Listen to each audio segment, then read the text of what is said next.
Hello friends, तो कैसे हो आप सब। आज आरटीई 2009 राइट टू एजुकेशन 2009 शिक्षा का अधिकार अधिनियम 2009 उसको हम लोग जानेंगे कि कब पारित हुआ था, कब लागू हुआ था, कितने वर्ष के बच्चों तक फ्री और मुफ्त अनिवार्य शिक्षा जो था कितने वर्ष के बच्चों तक लागू था, लागू है। और ये देखेंगे कि जो बच्चा अगर हैंडीकैप है, विकलांग है, तो क्या नॉर्मल बच्चा और हैंडीकैप बच्चा का एज जो है सेम है या अलग है, पूरे देश में लागू हुआ था या कहीं कोई केंद्र शासित प्रदेश को छोड़ दिया गया था। सारे सवाल का जवाब आपको एक ही क्लास में मिलने वाला है। तो सबसे पहले हम लोग देखेंगे आरटीई 2009 जो था, इसको हम लोग उसका फुल फॉर्म याद रखेंगे, राइट टू एजुकेशन, हिंदी में बोलते हैं शिक्षा का अधिकार। तो हम लोग दो पॉइंट को जानेंगे कि पारित कब हुआ था, यानी लोकसभा में पारित कब हुआ था और हम लोगों का पूरे देश में लागू कब हुआ था। तो याद रखेंगे, लोकसभा में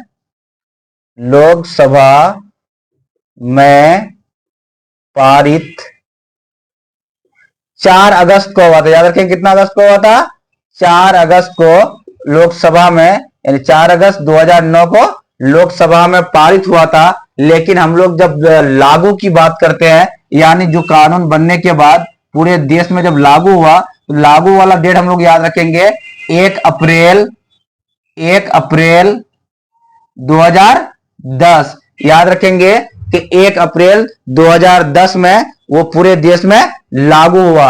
अब हम लोग जब आगे चलते हैं तो कितने साल के बच्चों तक, जैसे कोई बच्चा नॉर्मल है या हैंडीकैप है, तो कितने साल तक वो फ्री और कंपलसरी एजुकेशन ले सकता है, इस चीज को जानते हैं। अगर बच्चा नॉर्मल है, उसमें किसी तरह की भी कोई कमी नहीं है, बिल्कुल हाथ पैर सलामत है, सही रूप से देख सकता है, सही रूप से बोल सकता है, तो वो याद रखिए एज कितना होना चाहिए, 6 वर्ष से कितना, 6 वर्ष से 14 वर्ष तक वो फ्री में शिक्षा। आप हम लोग एक चीज तो जानते ही हैं कि बच्चा मिनिमम एज 1 क्लास में एडमिशन के लिए, पहली कक्षा में एडमिशन के लिए, एक क्लास में जब आप प्रवेश करना चाहते हैं तो आपकी उम्र कितना होनी चाहिए, 6 साल होना चाहिए। 6 साल अगर है तो आप पहली कक्षा में प्रवेश ले सकते हैं, और 14वीं तक यानी 14 साल आपको होने के बाद आप फ्री में एजुकेशन नहीं ले सकते। यानी आप ये कह सकते हैं कि 1 क्लास से 8 क्लास तक आप फ्री में एजुकेशन ले सकते हैं। फ्री में एजुकेशन का मतलब हुआ कि आपको स्कूल में खाना भी मिलेगा, आपको स्कूल में ड्रेस भी मिलेगा, आपको स्कूल में छात्रवृत्ति के नाम से कुछ पैसे भी मिलेंगे, और आपको किताबें भी फ्री में मिलेंगे। यानी आप अगर 6 से 14 वर्ष तक आप फ्री में एजुकेशन ले सकते हैं। वही जब आप हम लोग क्या करते हैं कि अक्षमता वाले बच्चे, डिसेबल जो है, वो उनका एज जो है नॉर्मल बच्चों से ज्यादा होता है। यानी याद रखेंगे उनका एज कितना चलेगा भाई, 6 वर्ष से 18 वर्ष। यानी कोई बच्चा अगर हैंडीकैप है तो वो कितने वर्ष तक फ्री में एजुकेशन ले सकता है, 18 वर्ष तक। यानी जब नॉर्मल हम लोग अगर हैं तो 6 वर्ष से 14 वर्ष तक ले सकते हैं। लेकिन वही जब हैंडीकैप की बात करते हैं, विकलांग की बात करते हैं, अगर उसको बोलने नहीं पा रहा बच्चा, चलने में दिक्कत है, लिखने में दिक्कत है, उस टाइप का बच्चा अगर जितना भी होगा वो 18 वर्ष तक फ्री में एजुकेशन ले सकता है। उनको सारी सुविधाएं सरकार के द्वारा फ्री में होगा। अब ये देखते हैं कि ये तो हो गया एज ग्रुप, लेकिन लागू कहां पे होता है, कहां पे नहीं होता है, इस चीज को भी जानना जरूरी है। क्या सभी जगह लागू होता है या सिर्फ और सिर्फ सरकारी स्कूल में लागू होता है। तो याद रखेंगे ये जो कानून आरटी राइट टू एजुकेशन 2009 शिक्षा का अधिकार अधिनियम 2009 जो लाया गया था, तो सिर्फ और सिर्फ सरकारी स्कूल के लिए, कितना, कौन, सरकारी स्कूल में ही आप इसको लागू करेंगे। सरकारी स्कूल के बच्चों को ही आप फ्री में सब कुछ मिलेगा। ऐसा नहीं है कि कोई बच्चा प्राइवेट में पढ़ रहा है तो उसको फ्री में मिलेगा। और लागू ये जो है ना, सिर्फ लागू जो होता है कहां पे, यानी सरकारी स्कूल में। याद रखेंगे लागू जो होगा हमारा, लागू होगा कहां पे, सरकारी स्कूल में। और प्राइवेट की बात करते हैं, निजी स्कूल में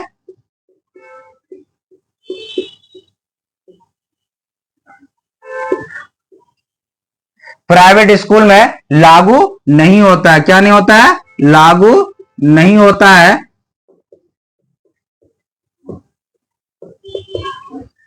तो सरकारी स्कूल में तो लागू होगा आरटी, आपको फ्री में सब कुछ मिलेगा 14 वर्ष तक, किताब के लिए किताब भी मिलेगा पढ़ने के लिए, उसके बाद कपड़ा भी मिलेगा, उसके बाद भोजन भी मिलेगा, छात्रवृत्ति में कुछ पैसे भी मिलेंगे। लेकिन अब निजी स्कूल की जब बात करते हैं तो प्राइवेट स्कूल में आपको ये सुविधाएं नहीं मिलेगी। लेकिन एक कंडीशन दिया हुआ है कि 25% अगर कोई प्राइवेट स्कूल है, तो उसमें 25% बच्चे के लिए रिजर्व सीट होता है। कौन बच्चे के लिए? जो पुअर है, जो अक्षम है, फीस नहीं दे सकता है, यानी गरीब बच्चा अगर है तो याद रखेंगे 25% प्राइवेट स्कूल में रिजर्व रखा जाता है। किसके लिए? जो बच्चा गरीब है, जो फी पे नहीं कर सकता है, तो उसके लिए 25% सीट रिजर्व होता है। तो ये जो आरटी आया था, तो मुफ्त और अनिवार्य शिक्षा, इसका मेन उद्देश्य यही था कि 6 वर्ष से 14 वर्ष के बच्चों को फ्री में एजुकेशन दिलाना, ताकि बच्चा अशिक्षित न रहे, अशिक्षित नहीं रहे। याद रहेगा, सरकारी स्कूल में लागू होता है, प्राइवेट में लागू नहीं होता है। नॉर्मल बच्चा अगर है तो 6 वर्ष से 14 वर्ष तक फ्री में एजुकेशन ले सकता है। वहीं जब हम लोग अक्षमता वाले बच्चे, डिसेबल बच्चा जो होगा, तो 6 वर्ष से 18 वर्ष। अक्सर कॉम्पिटिटिव एग्जाम में थोड़ा घुमाता है क्या, नॉर्मल आपको नहीं पूछेगा कि एक अक्षमता वाले बच्चा आरटीई के तहत कितने वर्ष तक फ्री में शिक्षा ले सकता है। तो हमें क्या कहना पड़ेगा? 6 से 18 या 6 से 14। तो याद रखेंगे कि हम लोग जब भी फ्री वाले एजुकेशन की बात करेंगे तो 6 से 18 वर्ष, 6 से 18 वर्ष याद रखेंगे। तो आरटीई का मेन उद्देश्य क्या था? आरटीई का मेन उद्देश्य था कि फ्री एंड कंपलसरी एजुकेशन, और किसके लिए? 6 वर्ष से लेकर के 14 वर्ष के बच्चों के लिए फ्री एंड कंपलसरी। किसके लिए? मुफ्त और अनिवार्य। किसके लिए? 6 वर्ष से लेकर के 18 वर्ष, 14 वर्ष नॉर्मल और 18 वर्ष हैंडीकैप के लिए था। याद रहेगा, सरकारी स्कूल में जो सुविधाएं हमें मिलती है तो वो किसके तहत मिलती है? आरटीई के तहत मिलती है। याद रहेगी कि नहीं? याद रहना है बिल्कुल। और एक इंपॉर्टेंट बात याद रखेंगे, जब हमारे देश में जो आरटीई लागू किया गया था, नोट पॉइंट में याद रखेंगे, वो कहां पे लागू नहीं हुआ था? एक जम्मू और कश्मीर जो था उस टाइम, याद रखेंगे, जम्मू और कश्मीर में लागू नहीं हुआ था। याद रहेगा, यानी याद रखेंगे कि क्वेश्चन अगर आया कि कौन ऐसा केंद्र शासित प्रदेश या राज्य था जो आरटी उस टाइम लागू नहीं हुआ था, तो याद रखेंगे जम्मू एंड कश्मीर को। और 2-3 पॉइंट याद रखेंगे डायरेक्ट कि 2009 में हमारे देश के जो प्राइम मिनिस्टर थे, प्रधानमंत्री थे, तो श्री मनमोहन सिंह जी थे, और राष्ट्रपति जो थी तो श्रीमती प्रतिभा देवी सिंह पाटिल थी। और उस टाइम में मानव संसाधन विकास मंत्री, यानी आज के टाइम के जो शिक्षा मंत्री कहलाते हैं, उस पोस्ट का नाम उस टाइम था मानव संसाधन विकास मंत्री, यानी शिक्षा मंत्री जो थे वो कपिल सिब्बल थे। कौन थे? कपिल सिब्बल। याद रहेगा कि जम्मू कश्मीर में लागू नहीं हुआ था, उस टाइम के प्रधानमंत्री थे मनमोहन सिंह जी, और राष्ट्रपति प्रतिभा देवी सिंह पाटिल, और शिक्षा मंत्री याद रखेंगे या मानव संसाधन विकास मंत्री कपिल सिब्बल थे। कौन थे? कपिल सिब्बल। याद रखेंगे। जो लागू हुआ था आरटी हमारे भारत में जब लागू किया गया था तो 135वां, यानी भारत का जो नंबर है आरटी लागू करने वालों में से, वो 135वां था। यानी अगर बात करते हैं कि हमारा देश भारत जो आरटी लागू किया था तो पूरी दुनिया में कितने नंबर पे आता है? तो याद रखेंगे 135वां देश हम लोग का भारत बना था। अगर जो ही हम लोग बात करते हैं कि ये भी तो दिमाग में आता है कि जब 135वां हमारा भारत है, तो फर्स्ट में यानी सबसे पहले लागू कौन किया था? आरटी, यानी शिक्षा का अधिकार जो लागू किस देश में सबसे पहले हुआ था? तो याद रखेंगे नॉर्वे। कौन लागू किया था सबसे पहले? नॉर्वे। यानी नॉर्वे जो था पूरी दुनिया में सबसे पहले आरटीई लागू करने वाला देश बना है। याद रहेंगे कि आरटी। और एक इंपॉर्टेंट बात याद रखेंगे, आरटीई में कहा गया था उस टाइम के प्राइमरी स्कूल और अपर प्राइमरी, यानी प्राथमिक विद्यालय और मध्य विद्यालय जो होगा, किसी भी यानी डिस्टेंस कितना होना चाहिए, घर से दूरी कितनी होनी चाहिए, तो उस टाइम कहा गया था कि 1 किलोमीटर, हर 1 किलोमीटर के बाद प्राइमरी स्कूल और हर 2 किलोमीटर के बाद मिडिल स्कूल। लेकिन अभी के टाइम में जो है उतना संभव तो था नहीं, क्योंकि हर 1 किलोमीटर तो इतना प्राइमरी स्कूल हो जाएगा। लेकिन अभी जो है हर 3 किलोमीटर में एक प्राइमरी स्कूल और हर 5 किलोमीटर की दूरी पर एक मिडिल स्कूल होना अनिवार्य है। और अभी कुछ कुछ स्टेट में तो चला है कि हर पंचायत में एक एक हाई स्कूल दिया जाना जरूरी होता है। यानी याद रखेंगे कि आरटी पारित हुआ था 4 अगस्त 2009, लागू हुआ था 1 अप्रैल 2010। नॉर्मल बच्चा के लिए 6 से 14 वर्ष तक उसको फ्री में सब कुछ देना पड़ेगा। अगर वो डिसेबल है तो 6 से 18 तक उसको सारा कुछ फ्री प्रोवाइड कराना पड़ेगा। अब यानी बच्चों को तकलीफ ना हो, दिक्कत ना हो चल जाने में, तो उस टाइम में कहा गया था हर 1 किलोमीटर में एक प्राइमरी स्कूल होना चाहिए। लेकिन अभी के टाइम में संभव तो था नहीं, तो वो कर दिया गया 3 किलोमीटर में कम से कम एक प्राइमरी स्कूल होना चाहिए और 5 किलोमीटर में एक मिडिल स्कूल होना चाहिए, ताकि बच्चे को स्कूल जाने में कोई दिक्कत ना हो। और शिक्षा पे जो खर्च होता है, आप याद रखेंगे, जैसे शिक्षा जो होता है केंद्र और राज्य दोनों मिलकर उस पर खर्च करता है। जैसे शिक्षक को सरकारी स्कूल में जो टीचर होते हैं उसको उसका सैलरी हो या बच्चों का ड्रेस हो, भोजन पर हो, इस तरह का जो खर्च होता है, तो याद रखेंगे सिर्फ और सिर्फ राज्य सरकार नहीं करती है। कौन? सिर्फ और सिर्फ राज्य सरकार नहीं करती है, वो जो है केंद्र और राज्य मिला के करती है। कभी कभी एग्जाम में आ जाता है कि उसका रेशियो क्या है, कि कितना केंद्र करती है और कितना राज्य करती है। तो हमें याद रखना होगा केंद्र और राज्य का अनुपात, या राज्य और केंद्र का अनुपात जो होता है, याद रहेंगे राज्य और केंद्र का जो अनुपात होता है, तो याद रखेंगे कि 40-60 का होता है। कितना का होता है? 40-60। यानी 100 रुपये अगर खर्च होगा, 100 रुपये अगर खर्च होगा, तो उसमें से याद रखेंगे हम लोग कि राज्य कितना करेगा खर्च, राज्य कितना 60 रुपये, और केंद्र को कितना करना, राज्य करेगा 40 रुपये, तो केंद्र को कितना करना पड़ेगा 60 रुपये। याद रहेगा बिल्कुल भी कि केंद्र और राज्य, तो केंद्र और राज्य जो है मिलके, आप याद रखेंगे शिक्षा पे जो जितना भी खर्च होगा, तो 40% क्या करेगा स्टेट और 60% हमारा जो करेगा वो सेंट्रल यानी केंद्र सरकार को करना पड़ेगा। लेकिन एक याद रखेंगे हम लोग हॉट पॉइंट में कि नॉर्थ ईस्टर्न जितना भी स्टेट है, यानी नॉर्थ में जितना भी स्टेट है, उसमें जो है ये डिफरेंट हो जाता है। ये याद रखेंगे कि नॉर्थ ईस्ट में जितना भी ये पड़ेगा, केंद्र कितना करेगा 90%, तो वो स्टेट कितना करेगा 10%। यानी नॉर्थ वाला स्टेट, नॉर्थ में जितना स्टेट पड़ रहा है, वो लोग क्या करेगा, राज्य 10 रुपया करेगा, तो केंद्र को कितना करना पड़ेगा 90 रुपये। यानी आरटीई में जितनी सारी बातें कही गई है आपके सामने है। यानी आरटीई इस तरह से पढ़ने के बाद मुझे नहीं लगता है कि आरटीई से अगर कोई क्वेश्चन आए और आपसे नहीं बने, बिल्कुल भी सारा क्वेश्चन आसानी से बन जाएगा। याद रहेगा बिल्कुल। आरटीई 2009 में आया, 4 अगस्त 2009 में लोकसभा में पारित किया गया, 1 अप्रैल 2010 को पूरे देश में लागू किया गया था, सिवाय जम्मू कश्मीर के। उस टाइम जम्मू कश्मीर केंद्र शासित प्रदेश था, तो लागू नहीं किया गया था। और याद रखेंगे कि उस टाइम के प्रधानमंत्री जो थे श्री मनमोहन सिंह जी थे, और उस टाइम के राष्ट्रपति श्रीमती प्रतिभा देवी सिंह पाटिल थी। उस टाइम के शिक्षा मंत्री या मानव संसाधन विकास मंत्री जो थे कपिल सिब्बल थे। और कितने वर्ष नॉर्मल अगर है कोई बच्चा बिल्कुल ठीक है, तो फिर भी उसको 6 से 14 वर्ष तक उसको फ्री में एजुकेशन देना है।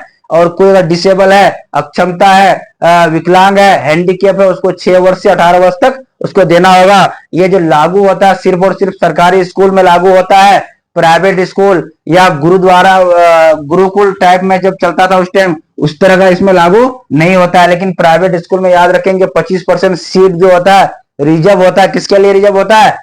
गरीब बच्चों के लिए रिजर्व होता है। 25% सीट गरीब बच्चों के लिए रिजर्व होता है। जम्मू कश्मीर में लागू नहीं हुआ था।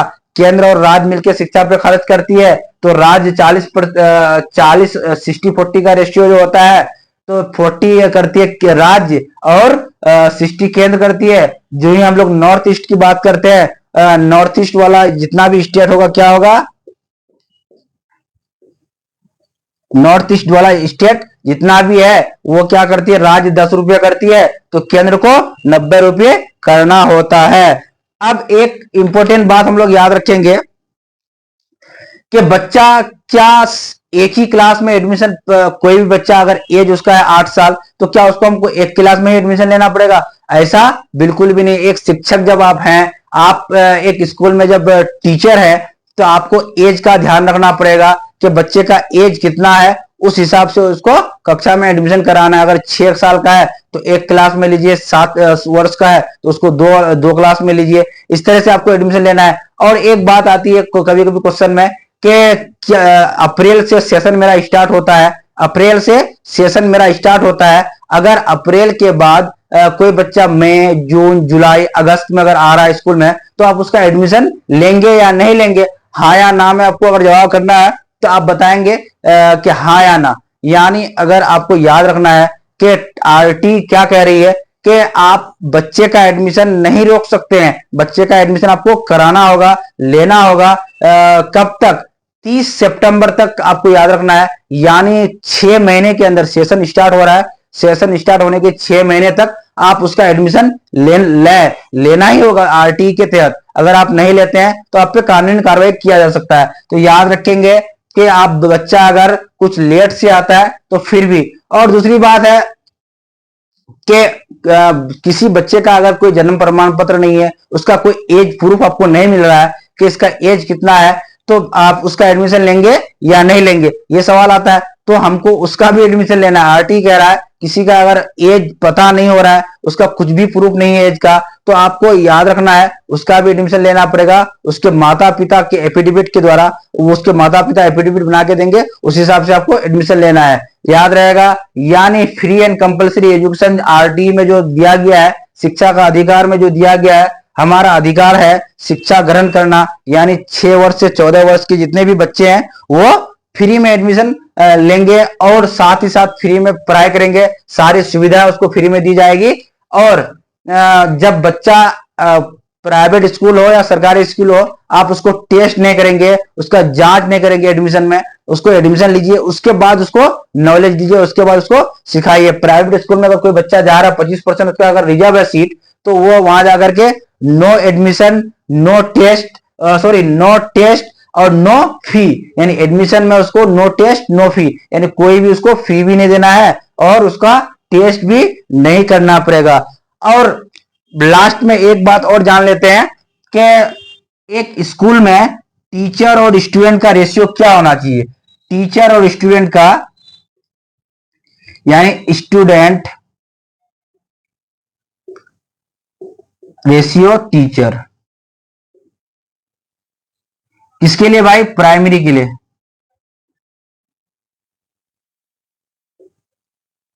प्राइमरी में कितना स्टूडेंट पे कितना होना चाहिए? तो याद रखेंगे प्राइमरी में 30:1, यानी 30 स्टूडेंट जिस विद्यालय में है उसमें एक टीचर, 60 है तो 2 टीचर, अगर 90 है तो 3 टीचर, 120 है तो 4 टीचर। इस तरह से आपको रेशियो मेंटेन करना होगा। अब जो ही हम लोग बात करते हैं किसका, अपर प्राइमरी में बात करते हैं, तो 35 स्टूडेंट पे एक टीचर होना चाहिए। किस पर? Upper primary.